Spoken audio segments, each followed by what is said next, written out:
आशा करता हूं आप सब बहुत अच्छे होंगे। मेरा नाम है सिद्धांत अग्निहोत्री। स्टडी ग्लोस पे आपका बहुत बहुत स्वागत है। दोस्तों, आज हम बात करेंगे प्री मॉडर्न ट्रेडिशन के तीसरे चैप्टर अर्ली इंडिया की। तो ये पार्ट 1 खत्म होगा प्री मॉडर्न ट्रेडिशन का, मतलब दूसरी किताब खत्म हो जाएगी। इसके बाद हम पार्ट 2 पे आएंगे। देखिए, हम पूरी दुनिया की हिस्टियोग्राफी देख रहे हैं, आप समझ रहे हैं। तो अभी हमने ग्रेको रोमन देखा, उसके बाद कल की अगर बात करें, पहले हमने ग्रेको रोमन देखा, कल हमने चाइना को देखा और आज हम इंडिया को देखेंगे, समझ रहे हैं। और उसके बाद फिर हम पूरी दुनिया घूमेंगे। तो चलिए आगे बढ़ते हैं। ट्विटर पे मैं आ गया हूं, ये रही मेरी आईडी और लेक्चर की पीडीएफ आपको हमारे टेलीग्राम चैनल से मिल जाएगी। तो दोस्तों, आप ये देख सकते हैं, ये हमारे हिंदू स्क्रिप्चर्स हैं। हम अर्ली इंडिया की हिस्टियोग्राफी पे बात कर रहे हैं। याद रखिएगा, हमारे यहां हिस्ट्री कैसे लिखी गई। तो अर्ली इंडिया की अगर हिस्टियोग्राफी की बात करें तो सबसे बड़ा जो सोर्स है वो है हमारे स्क्रिप्चर्स। अब स्क्रिप्चर्स की बात करें तो इसमें एक आता है श्रुति। श्रुति मतलब जो सुन सुन के, समझ रहे हैं, जो आप, जैसे मैंने बोला, आप सुन रहे हैं, आप कुछ लिख नहीं रहे, तो सुन सुन के जो हमने पढ़ा या सीखा। फिर आपका आता है स्मृति, ठीक है, जिसको याद किया जा सके। स्मृति होता है ना, स्मृति याद में। श्रुति की बात करें तो सबसे इंपॉर्टेंट आपके वैदिक पीरियड में ऋग्वेद, सामवेद, यजुर्वेद और अथर्ववेद। सबसे बड़ा है इसमें ऋग्वेद और ये सबसे इंपॉर्टेंट है। ये बेसिकली इसमें हिम्स है, ठीक है ना। इसमें मंत्र आपको मिलेंगे, वर्सेस आपको मिलेंगे, सब कुछ वर्सेस में कंपाइल्ड है। कोई बहुत बड़ा इसमें एक्सप्लेनेशन नहीं, लेकिन सब कुछ वर्सेस में, हर एक चीज इसमें दी हुई है वेदों की अगर बात करें। और इन ऑर्डर टू सिद्धि को प्राप्त करने के लिए चारों वेदों की आपको नॉलेज होनी चाहिए थी। और इसमें भी स्वर्ग का रास्ता भी, स्वर्ग नहीं सॉरी, मोक्ष की प्राप्ति भी, अगर आपने चारों वेद एकदम कंठस्थ कर लिए तो समझ लीजिए आपको स्वर्ग की प्राप्ति भी होगी। हिंदुइज्म दोस्तों, अब हिंदुइज्म की तो फिलहाल हम बात नहीं करेंगे, लेकिन हिंदुइज्म का जो सेंट्रल थीम है वो है मोक्ष। हम लोग मोक्ष के लिए ही आए हैं, माया में फंस गए हैं, लेकिन हमको मोक्ष, इस साइकिल से, इस चक्री से निकलना है जो बर्थ एंड डेथ की है, ठीक है।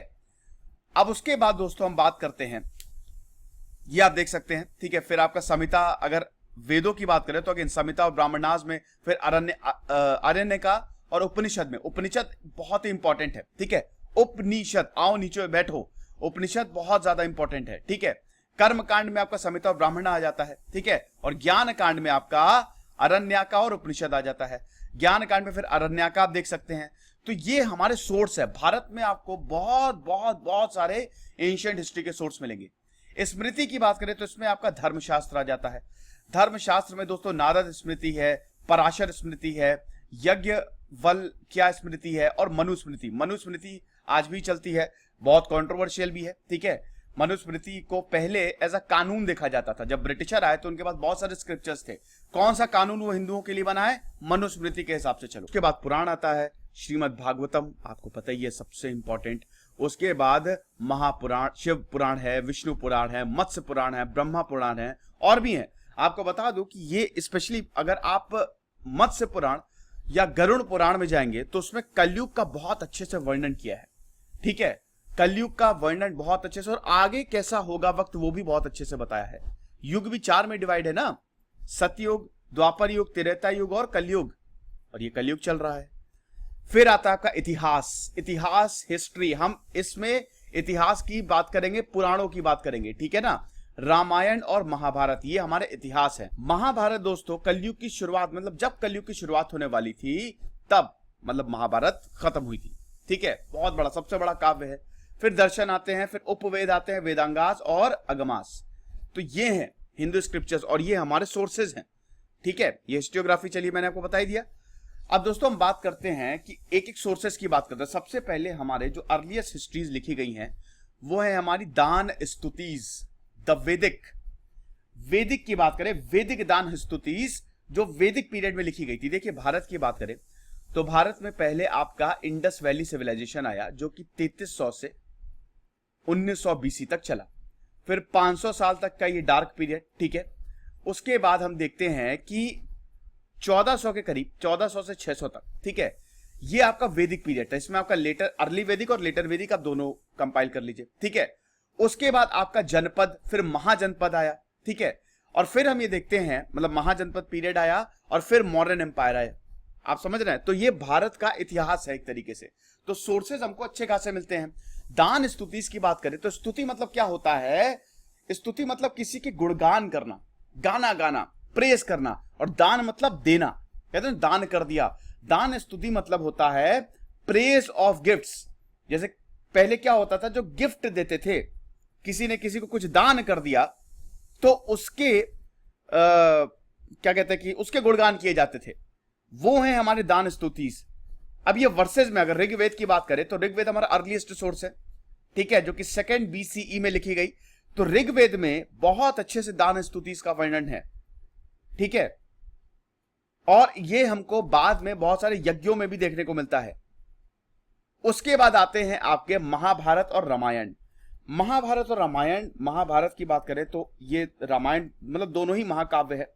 नहीं, महाभारत आपका इतिहास है, रामायण आपका महाकाव्य है, ठीक है। तो दोस्तों इसमें बहुत ये बड़ी लंबी हिस्ट्रीज है। महाभारत तो बहुत बहुत लंबी है, ठीक है, सबसे लंबी, और रामायण भी बहुत लंबी है, ठीक है। इनको भी हम देखते हैं कि 4th और 5th सेंचुरी BC में लिखा गया, ठीक है, किताब के हिसाब से देखें, वैसे और पुरानी है और पहले लिखी गई होंगी, ठीक है। अब दोस्तों ऐसा है, महाभारत और रामायण में बहुत सारी चीजें हैं, ठीक है। भगवान कृष्ण आपको महाभारत में मिलेंगे, रामायण में भगवान राम आपको मिलेंगे। यहां पे क्लैंस की बात की गई है। रामायण जो है वो चंद्रवंश की बात करता है, महाभारत जो है वो सूर्यवंश की बात करता है, क्षत्रिय। और ये क्षत्रिय प्रथा मतलब जो वर्ण है वो क्षत्रिय है, ठीक है। तो चंद्रवंश और सूर्यवंश की यहां पे बात हो रही है, ठीक है। तो ये हमको रेफरेंस मिलता है, हमको रामायण और महाभारत से बहुत सारे रेफरेंस मिलता है। हालांकि बहुत सारी चीजें जो महाभारत और रामायण में हुई है हम उसको स्टैब्लिश नहीं कर सकते, कई बार ये कहानियां हमको लगती हैं। उसके अभी तक देखिए जो हिस्ट्री है वो फैक्ट्स पे चलती है, साइंस को हिस्ट्री में अप्लाई किया जाता है। लेकिन दोस्तों बहुत सारे रेफरेंसेस मिलते भी हैं, जैसे इंद्रप्रस्थ हमको मिलता है, हस्तिनापुर हमको मिलता है, ये साइट्स हमको बकायदा मिली है, ठीक है। कुरु पांचाल हमको मिलते हैं, महाजनपद में कुरु पंचाल, हस्तिनापुर, इंद्रप्रस्थ, ये सब बहुत इंपॉर्टेंट 16 महाजनपद जो थे ना, जो स्टेट्स जिनको बोला गया था, ये बहुत इंपॉर्टेंट थे, ठीक है। चंद्रवंश आज तक चला आ रहा है। सूर्यवंश सबसे, जो ठाकुरों में, जो क्षत्रियों में सबसे ऊपर सूर्यवंशी होते हैं, ठीक है ना। चंद्रवंशी, सूर्यवंशी, ये सब बहुत इंपॉर्टेंट है, ठीक है। तो ये सब जेनोलॉजीज मतलब प्रीडेसेसर, आपके जो आने वाले जो हैं, और जो मतलब आपकी जो पूरी नस्ल चली आ रही है उसको कहते हैं जेनोलॉजीज। तो ये सब दिखाते हैं, ठीक है। और कुछ रूलिंग फैमिलीज को तो उनका तो डायरेक्ट इन्फ्लुएंस है। तो ऐसा नहीं है कि हम इनको मतलब जैसे कुछ चीजों को तो हम एस्टैब्लिश नहीं कर सकते, लेकिन बहुत सारी चीजों का हमको डायरेक्ट रेफरेंस देखने को मिलता है ना। उसके बाद आते हैं आपका पुराण। पुराणों की बात करें दोस्तों तो इसमें हमको बहुत से फैक्ट्स देखने को मिलते हैं, ठीक है। देखिए इसमें 2 तरीके की लिनेज की हम बात करेंगे। एक तो आपकी है, पहली लिनेज है सेजेस की। ये सेजेस कौन? ऋषि मुनि। ये कौन है? ऋषि मुनि वो होते थे जो गुरु होते थे, जो नॉलेज को ट्रांसमिट करते थे। उपनिषद और धर्मशास्त्र में जो नॉलेज होती थी उसको ये बताते थे। और दूसरे होते हैं रूलर्स, राजा। रूलर्स की बात करें तो रूलर्स को हम डिवाइड करते हैं कलयुग्स और पोस्ट कलयुग्स में, ठीक है। कलयुग से पहले और जो कलयुग के बाद है। जैसे महाभारत जो है वो जस्ट कलयुग से पहले लिखी गई थी। महाभारत के जैसे ही महाभारत खत्म होती है कलयुग शुरू हो गया, ये आपको पता ही होगा, आई होप, है ना। तो सेकेंड जो कैटेगरी है वो है रूलर्स।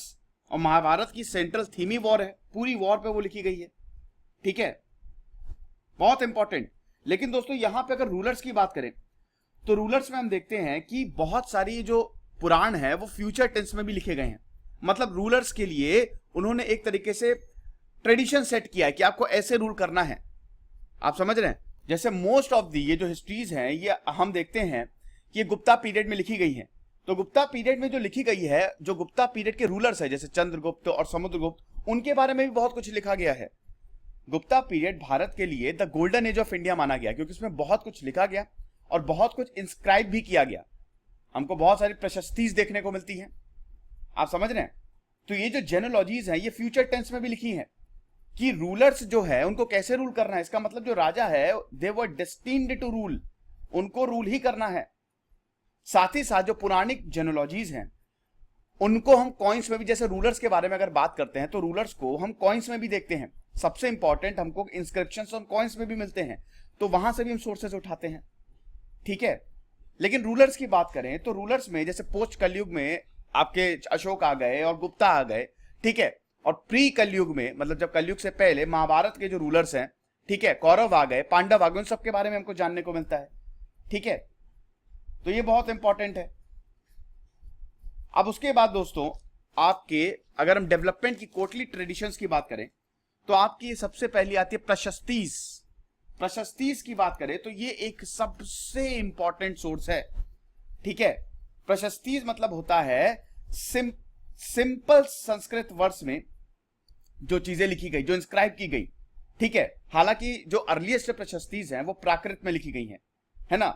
जैसे प्रयाग प्रशस्ति, ठीक है, समुद्रगुप्त ने प्रयाग प्रशस्ति में जो इलाहाबाद पिलर में ना इंस्क्रिप्शन है वहां पे, क्या खूबसूरत है, ठीक है। अशोकन पिलर में उसको इंस्क्राइब किया गया है। और गुप्ता एम्पायर के बारे में हमको बहुत कुछ देखने को मिलता है। प्रयाग प्रशस्ति की बात करें तो ये आपको, ये हरिसेन ने बेसिकली इसको, जो कोर्ट पोइट थे समुद्रगुप्त के, उन्होंने इसको इंस्क्राइब किया था, उन्होंने इनको मतलब कंपाइल किया था। प्रशस्ति की बात करें तो प्रयाग प्रशस्ति इलाहाबाद में, और उसमें बहुत कुछ आप देखेंगे समुद्रगुप्त के बारे में। उसमें बताते हैं कि रूलर कैसे रूल करता था। रूलर जो है वो पिताजी के द्वारा, मतलब कोई मेरिटोक्रेसी नहीं थी, ठीक है। वॉर के बारे में बात की गई है, यहां पे वॉर कैसे लड़ा जाता था उसके बारे में बात की गई, ट्रेनिंग कैसे होती थी। प्रयाग प्रशस्ति बहुत इंपॉर्टेंट है। एक और है बहुत इंपॉर्टेंट प्रशस्ति, सुना होगा, कौन सा है? पुलकेशिन टू ने, जो चौलक के रूलर थे ना, पुलकेशिन टू ने जो प्रशस्ति बनवाई थी, वो भी बहुत ही ज्यादा इंपॉर्टेंट है। वो राविकृति, जो कि कोर्ट पोएट थे पुलकेशिन टू के, उन्होंने बताया था, है ना। और वो इतनी खूबसूरत है, ठीक है। उसमें तो बकायदा जो हर्षवर्धन के साथ पूरा हुआ वो उसमें बताया है। पुलकेशिन टू के बारे में पूरी स्टोरी हमको वहां से देखने को मिलती है। तो प्रशस्ति बहुत बहुत इंपॉर्टेंट है। ये कोर्टली ट्रेडिशंस है। राजा बोलता था जाके प्रशस्ति लिखो, हमारे गुणगान करो, ठीक है। लेकिन इसमें दोस्तों क्या है कि प्रशस्ति, देखिए पहले जो लिखा जाता था, वर्ण सिस्टम की बात करें तो वर्ण सिस्टम में ब्राह्मण, क्षत्रिय, वैश्य और शूद्र आते थे। तो ये जो लिखा जाता था ना, ये ज्यादातर ब्राह्मण लिखते थे और ये अपने रूल को भी जस्टिफाई करते थे। तो होता क्या था कि कुछ चीजें, तो ज्यादातर चीजें एलीट ऑडियंस के लिए होती थी, जो सबसे ऊपर होते थे ना, शूद्र उनको नहीं सुन सकता था। वेदों के उच्चारण को, जो मंत्र होते थे, उनको शूद्र नहीं सुन सकता था, ठीक है, सुन भी नहीं सकता था, पढ़ना तो छोड़ ही दीजिए। लेकिन कुछ चीजें कॉमन होती थी, कुछ चीजें हर कोई देख सकता था। जैसे अगर राजा का गुणगान है, प्रशस्ति में लिखा है, तो हर किसी के लिए होता था, वो कोई खतरा नहीं है। आप समझ रहे हैं? तो ये बहुत ज्यादा इंपॉर्टेंट है। पहले सब कुछ प्राकृत में लिखा जाता था, लेकिन बाद में संस्कृत में लिखा जाने लगा। फिर आपका चरिताज आता है। चरिताज एक, अगेन मेरे ख्याल में चरिताज सबसे इंपॉर्टेंट सोर्स है। बहुत ज्यादा चरिताज से हमको जानने को मिलता है। जैसे बुद्ध चरिता अश्वघोषा ने जो लिखी, बुद्ध के बारे में जानने को मिलता है हमको। एक एक चीज हम बुद्ध के बारे में बता सकते हैं, ठीक है। चरिताज बेसिकली जो एक तरीके से बायोग्राफीज आप कह सकते हैं, ठीक है। जो बड़े बड़े लोग होते थे, जो रूलर्स होते थे, उनके बारे में लिखा जाता था चरिताज में, ठीक। बहुत ही इंपॉर्टेंट। हम ये देखते हैं कि चरिताज एलीट लोगों के लिए लिखा जाता था, हर कोई इसको पढ़ नहीं सकता था। जो बड़े लिटरेरी होते थे, बड़े एलीट होते थे, जो सबसे ऊपर आते थे, उनके लिए लिखा जाता था। बुद्ध चरिता की जैसे मैंने बात की, 1st सेंचुरी में लिखा गया, ये आज से 2000 साल पहले अश्वघोषा ने। सबसे जो बहुत ही बेहतरीन हर्ष चरित्र, हर्षवर्धन के बारे में मैं अगर अपना पर्सनल बात करूं तो मुझे सबसे बेहतरीन राजा जो लगते हैं वो हर्षवर्धन लगते हैं। 16 साल की उम्र में उन्होंने सत्ता संभाली थी, उनके भाई को मार दिया गया, उनकी जो बहन थी, उनके पिताजी का देहांत हो गया, उनकी बहन थी जो है वो सुसाइड करने वाली थी, लेकिन उसके बावजूद हर्षवर्धन ने क्या जबरदस्त हीरोइज्म दिखाया है। और बहुत महान राजा थे, बहुत बड़े दानी थे, इतना ज्यादा दान करते थे। कन्नौज उनकी कैपिटल थी, और उस समय कन्नौज बहुत इंपॉर्टेंट सिटी थी। कन्नौज के लिए तो ट्राईपार्टाइट स्ट्रगल हुई थी ना, ठीक है। चलो बताओ मुझे कमेंट बॉक्स में, ट्राईपार्टाइट स्ट्रगल जो है, त्रिपक्षी ये जो स्ट्रगल है, ये किसके बीच में हुई थी? कौन सी डायनेस्टीज के बीच में हुई थी? किंगडम्स। चलो मुझे कमेंट बॉक्स में फटाक से बताओ, ठीक है। तो अगर चरित्र की बात करें तो हर्ष चरित्र बहुत ही ज्यादा इंपॉर्टेंट है। हर्षवर्धन खुद भी एक बहुत लिटरेरी इंसान थे, उनको लिखना पढ़ना बहुत पसंद था। हर्षवर्धन के जो कोर्ट पोएट थे वो थे बनभट्ट। तो बनभट्ट ने हर्ष चरित्र लिखी। क्या जबरदस्त हर्षवर्धन का यहां पे उन्होंने उल्लेख किया है। ठीक है, तो बहुत ही ज्यादा इंपॉर्टेंट। फिर उसके बाद दोस्तों पाला रूलर में की, अगर पाला रूलर्स की बात करें तो वहां पे भी उनके बारे में बहुत कुछ लिखा गया है। रामचरितमानस लिखी गई है तुलसीदास द्वारा, भगवान राम के बारे में। पूरी रामायण हमको वहीं से, तो मतलब सिंप्लीफाइड टर्म्स में रामचरितमानस में सब कुछ है। ठीक है, फिर आपके पोएट हिस्टोरियंस आते हैं, जो कोर्ट पोएट हिस्टोरियंस होते थे। ये बहुत, इनका बहुत महत्व होता था। हर जो भी किंगडम आता था, जो भी राजा होता था, उनका एक हिस्टोरियन होता था, पोएट होता था, जो हिस्ट्री रिकॉर्ड करता था। जैसे हरिसेन, अभी मैंने बताया, जैसे हरिसेन जो थे वो कोर्ट पोएट थे हर्षवर्धन के। अरे सॉरी, हरिसेन बोल रहा हूं, I am really sorry. Harisen जो थे वो कोर्ट पोएट थे समुद्रगुप्त के। बनभट्ट जो थे वो कोर्ट पोएट किसके थे? वो आपके हर्षवर्धन के थे। राविकृति जो थे वो पुलकेशिन II के थे। ऐसे एक बहुत इंपॉर्टेंट पोएट हुए हैं कल्हान, जिन्होंने राज तरंगिनी लिखी। राज तरंगिनी कश्मीर का पूरा इतिहास है। 8 बुक्स हैं ये टोटल, अगर राज तरंगिनी की बात करें। ठीक है, पहली 3 तरंगास की बात करें, ये भी वर्सेस में ही लिखी गई है। ठीक है, 7th सेंचुरी कॉमन एरा तक ये बताती हैं। 12th सेंचुरी BC में, आज से 800 साल पहले कश्मीर के बारे में लिखा गया। कश्मीर का इतिहास बहुत पुराना है। आपको क्या लगता है कि अभी का इतिहास? बिल्कुल नहीं। तो नया इतिहास तो दोस्तों 100-150 बहुत ही मॉडर्न है। उससे पहले 1947 से अगर पहले की बात करें तो बहुत पुराना इतिहास है। कश्मीर हमेशा से ही भारत का था। तो राज तरंगिनी पहली, अगर फर्स्ट 3 तरंगिनीज की बात करें तो उसमें 7th सेंचुरी कॉमन एरा तक बताया गया है। और जो मिडिल की जो 4 to 6 हैं वो आपको 11th सेंचुरी के बारे में, लास्ट जो है वो आपको 12th सेंचुरी के बारे में बताती हैं। बहुत कुछ बताते हैं। राज तरंगिनी आपको बहुत कुछ स्कॉलर्स के बारे में, मिनिस्टर्स के बारे में, पेंटर्स के बारे में, सब कुछ यहां पे ऑथर आपको बताते हैं। ठीक है, कल्हान ने लिखी थी।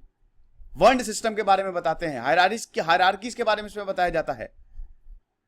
और सोर्सेज भी यहां पे कल्हान सोर्सेज भी बताते हैं कि उन्होंने सोर्स कौन से कंसल्ट किए हैं। बहुत ही ज्यादा इंपॉर्टेंट। और कल्हान को, अब हालांकि कल्हान अभी जो है, अब जब यहां पे राज तरंगिनी पढ़ी जाती है तो उसमें बहुत सारी ऐसी चीजें हैं, क्रिटिसिज्म भी इसका होता है थोड़ा। हिस्टोरी जो मॉडर्न हिस्टोरियंस है वो थोड़ा क्रिटिसाइज भी करते हैं, लेकिन कल्हान अपने आप को एक आइडियल पोएट मानते थे। और वो बताते थे कि पोएट होने के लिए आपको दिव्य दृष्टि होना बहुत ज्यादा जरूरी है। भगवान का, कहते हैं ना डिवाइन साइड, भगवान का आपको आशीर्वाद होना बहुत ज्यादा जरूरी है। आप समझ रहे हैं? तो ये चीज है। और भी यहां पे ट्रेडिशंस होते थे हिस्टोरिकल राइटिंग्स के। ठीक है, जैसे बुद्ध, जैन, बुद्धिस्ट और जैन, इनके इंस्टीट्यूशंस होते थे, यहां से हिस्ट्री लिखी जाती थी। जैसे बुद्धिस्ट हिस्ट्री जो है वो बहुत ही कमाल की लिखी गई है ना। महावंशा, दीपावंशा की बात करें तो उसमें बहुत अच्छे से, श्रीलंकन टेक्स्ट है ये, बहुत अच्छे से लिखा गया है। ठीक है, फिर उसके बाद यहां पे जो इनके इंस्टीट्यूशंस होते थे इनकी, जैसे बुद्धिस्ट की, भारत में बहुत ही इंपॉर्टेंट बुद्धिस्ट काउंसिल्स हुई हैं। ठीक है, 4 बुद्धिस्ट काउंसिल तो सबसे इंपॉर्टेंट है जो शुरुआत में हुई। वहां पे क्या हुआ, क्या बताया गया, वो सब बहुत अच्छे से रिकॉर्ड किया गया है। Same goes for Jainism. पहले जैनिज्म आया, लेकिन जब बुद्धिज्म आया तो जैनिज्म थोड़ा सा, हम देखते हैं कि उसका जो महत्व है इतना, लेकिन हम ये देखते हैं कि बुद्धिज्म ने सबको ओवर पावर कर लिया। ठीक है, फिर उसके बाद आपके आते हैं आपके डेटिंग सिस्टम। डेटिंग सिस्टम मतलब कैलेंडर कैसे यूज किया जाता था। देखिए, सिस्टम की बात करें तो यहां पे जब भारत की अगर बात करें, पर्टिकुलरली भारत की, तो इसमें जो राजा पहले आया, जो डायनेस्टी पहले आती थी, जो राजा आता था, वो जिस दिन से उसने रूल करना शुरू किया है वहां से वो कैलेंडर बनाता था, वहां से डेटिंग सिस्टम होता था। जैसे अशोक जो है, अशोक आया से 2000 साल पहले, तो अशोक ने अपना कैलेंडर चलाना शुरू किया। मतलब कैलेंडर इन द सेंस कि जब उन्होंने रूल किया, ठीक है, वहां से हम देखते हैं कि उनका रूल जो है वो शुरू हुआ, मतलब वहां से उनकी डेट शुरू हुई। ठीक है, जब राजा का अभिषेक होता था तो वहां से डेट शुरू होती थी। फिर कोई दूसरी डायनेस्टी आई, जब गुप्ताज आए, मौर्य के बाद गुप्ताज आए, तो वो जहां से मौर्य खत्म हुए थे उसके बाद तो कह रहे ब्लैक पीरियड आ गया था। ठीक है, लेकिन वक्त के बाद, ठीक है, हम देखते हैं कि गुप्ताज आए 240 AD के दौरान, और उसके बाद जब गुप्ताज आए तो उन्होंने फिर अपना, जब वहां के राजाओं का, गुप्ता के राजा गुप्ताज का जब राज्य अभिषेक हुआ तो वहां से उन्होंने डेटिंग सिस्टम शुरू किया। 320 कॉमन एरा बहुत इंपॉर्टेंट है गुप्ताज के लिए, ठीक है। भारत में अगर बात करें तो शक एरा, ठीक है, कुषाण का शक जो कैलेंडर है 78 कॉमन एरा। जब कुषाण ने, ये इन्होंने पहला कैलेंडर, भारत की अगर बात करें तो कैलेंडर यहां से हमारा शुरू हुआ था। फिर विक्रम एरा की बात की जाती है 58 कॉमन एरा। मतलब अगर आप अभी शक एरा से चले, शक कैलेंडर अगर आप फॉलो करते हैं तो आप उसमें 78 साल जोड़ दीजिए। हम अभी कैलेंडर जो है वो ग्रेगोरियन जूलियन, मतलब बेसिकली हम वेस्ट कैलेंडर फॉलो करते हैं, ठीक है, बिफोर क्राइस्ट और आफ्टर क्राइस्ट। लेकिन अगर आप भारत से चलें, ठीक है, तो भारत में आप देखते हैं ना कि भारत का कैलेंडर अलग हिसाब से चलता है। अगर शक की बात करें तो शक जो है वो 78, मतलब यहां पे कुषाण जो है वो 78 कॉमन एरा में आए, 78 कॉमन एरा में, तो वहां से उन्होंने अपने कैलेंडर की शुरुआत की। तो अभी जो चल रहा है, अगर शक के हिसाब से चलें तो आप 78 साल उसमें जोड़ दीजिए। विक्रम एरा की बात करें तो 58 बीसी, ठीक है, 58, यानी कि 58 साल पीछे आप चले जाइए, समझ रहे हैं। Shaka era mark the beginning of Kanishka. सबसे इंपॉर्टेंट, कुषाण की बात करें तो किंग कनिष्क सबसे इंपॉर्टेंट थे। जब वो आए उन्होंने अपना कैलेंडर शुरू किया। और कुषाण जो है वो बुद्धिज्म के बहुत, मतलब बुद्धिज्म कुषाण के समय में बहुत फला फूला, ठीक है ना। तो बुद्धिज्म को बहुत, हमको बहुत इंपॉर्टेंट सोर्सेज बुद्धिज्म के कुषाण एरा से मिलते हैं, ओके।